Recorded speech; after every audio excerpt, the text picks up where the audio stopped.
Meiosis.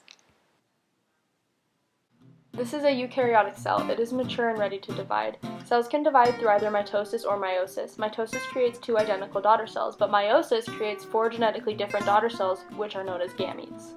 Gametes are 1N, or haploid, meaning they contain half the genetic material needed for an organism.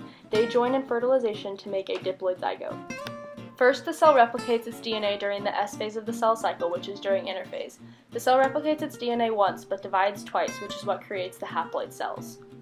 A lot happens in prophase 1. The nuclear membrane dissolves and the homologous pairs match up to form bivalents or tetrads. At the points where they meet, called chiasmata, crossing over occurs. Genes on the same loci between homologous pairs can switch chromosomes, which creates genetic diversity.